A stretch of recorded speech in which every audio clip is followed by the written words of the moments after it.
Hello? Sir Migs, nandiyan na po sila. Ihanda ko na po yung fireworks at gimmicks para sa proposal nyo. Sige po.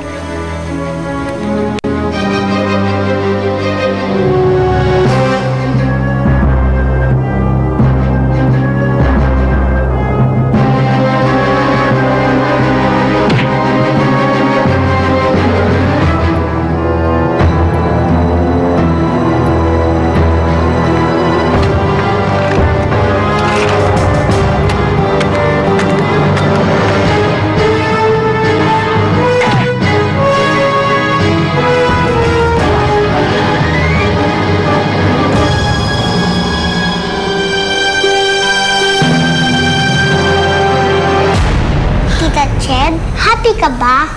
Siyempre naman. Happy ako kasi andyan na ang Papa Nick mo para sa'yo. Tapos wala na yung mga bad guys. Ikaw, hindi ka ba happy? Happy din po. Kaso, hindi na po ako maging happy kasi hindi na po tayo magiging magkasama. Ang dami po natin pinagdaanan, no?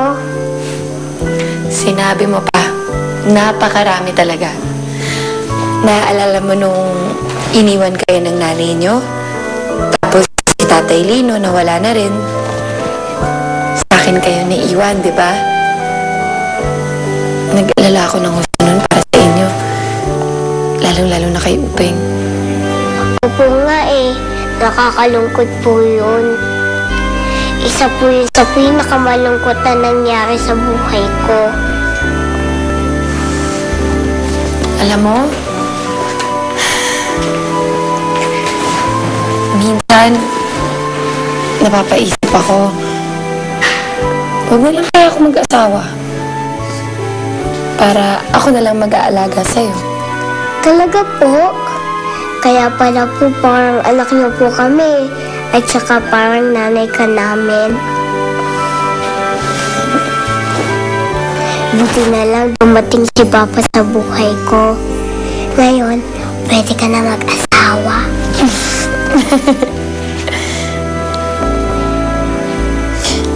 Pero nalulungkot pa rin ako. Lalayo ka na sa akin. Tapos, hindi ko na masusubaybayan yung paglaki mo.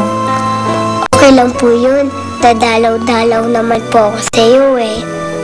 Hindi po kita makakalimutan. Promise? Promise.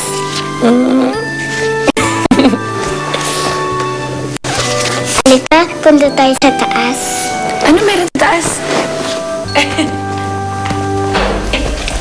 Hello, Ched. Tito Ched. Hello, Trudis.